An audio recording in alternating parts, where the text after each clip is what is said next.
আসসালামু আলাইকুম। আহ, সবাই ভালো আছেন আশা করি। দেখেন আমার ইনবক্সের কি অবস্থা। তো আরো ইমেল আছে যেগুলোর অবস্থা আরো খারাপ। তো এইটার সলিউশন হিসেবে আমি একটা জিনিস পাইলাম, আমার কাছে ইন্টারেস্টিং মনে হয়েছে তাই শেয়ার করতেছি।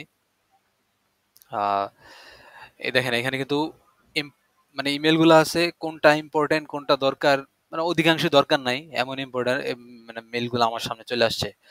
তো এগুলা কিন্তু আমার সময় খায় বা আমার টাইম নষ্ট করে, আমার ডিস্ট্র্যাক্ট করে। তো এখন হচ্ছে এটার সলিউশন কি? দেখেন, এই যে ইন্টারফেসটা দেখতেছেন অ্যাবভ দ্য ফোল্ড, এই ইন্টারফেসটা খুব সুন্দর হয়ে যাবে, আপনার টাইম নষ্ট করবে না, আপনার একটা পিসফুল এনভায়রনমেন্ট দিবে।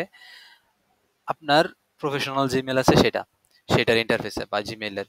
তো সেটিংসে যাবেন, সেটিংস থেকে অল সেটিংসে যাবেন, যাওয়ার পরে মানে মেইন বিষয়টা হচ্ছে ইনবক্সের প্রায়োরিটি সেট করবেন আপনি। আচ্ছা, ইনবক্স টাইপ ডিফল্ট দেওয়া আছে, ডিফল্টের মধ্যে হাবিজাবি হ্যানত্যান যা আছে এগুলা কিন্তু আপনার কাজের না। তো এখান থেকে ইম্পর্টেন্ট ফার্স্ট যেটা আছে সেটা দিবেন। এই দুইটা ক্যাটাগরির মধ্যে ইম্পর্টেন্ট মেলগুলো আসবে, আর আনইম্পর্টেন্ট সরি যেগুলো ইম্পর্টেন্ট না সেগুলো হচ্ছে লেস ইম্পর্টেন্ট, সেগুলো হচ্ছে এইখানে চলে আসবে। তো এখান থেকে অপশনে 5টা সিলেক্ট করে দিতে পারেন, অথবা এখান থেকে আপনার ইচ্ছা মতো সিলেক্ট করে দিতে পারেন যে কয়টা আইটেম বা যেই কয়টা ইমেল আপনি ফার্স্ট অ্যাবভ দ্য ফোল্ডে দেখতে চান। তা আমি হচ্ছে ইম্পর্টেন্ট 5টা মেল দেখতে চাই বা 10টা, আর লেস ইম্পর্টেন্ট 50টা এক একবারে থাকবে আর কি, সেটা আমি চাচ্ছি।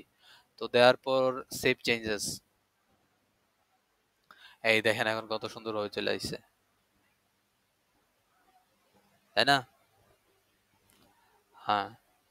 তো এই যে এই যে এখান থেকে আপনি যখন এটা খুলে রাখবেন, জিমেইলে ঢোকার সাথে সাথেই মোস্ট ইম্পর্টেন্ট মেলগুলো আপনার সামনে, আর বাকিগুলোর দিকে আপনার তাকানোর দরকার নাই। ঠিক আছে, তাকানোর প্রয়োজন নাই আর কি। তো এভাবে আপনার ইমেইলের বা জিমেইলের ইন্টারফেসটা সেট আপ করে রাখতে পারেন, টাইম বাঁচবে, ডিস্ট্রাক্ট হবেন না। Thank you.